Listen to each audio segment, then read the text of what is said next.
Ja, ik ben veel onderweg. In Duitsland met name. Heidelberg, Düsseldorf, Dortmund, Hannover.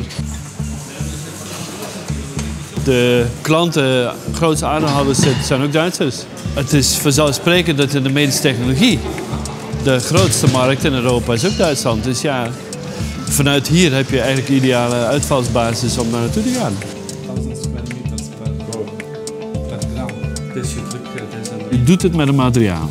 Maar uiteindelijk draait het om die handeling waarmee je de behandeling van een patiënt kunt verbeteren. Veiliger, duurzamer, zonder straling.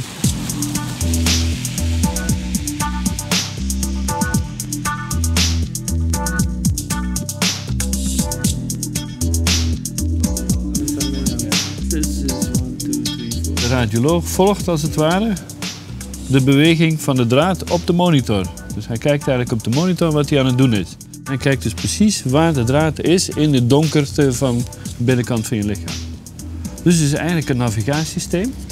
Het zijn de markers en dit ding is eigenlijk de auto.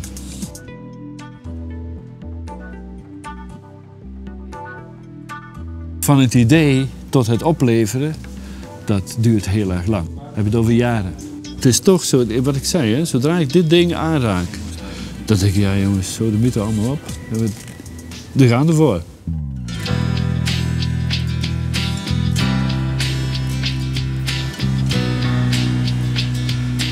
Dat is wat mij doet leven. Gewoon met mensen die interactie aangaan. Het is gewoon heel erg leuk om te zien. Op alle niveaus.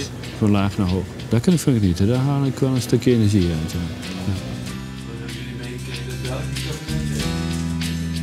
Ik voel me hier eigenlijk een vis in het water. En dat daar toevallig Frans, Nederlands, Duits en dus ook Engels gesproken wordt. Dat maakt het eigenlijk alleen maar leuker.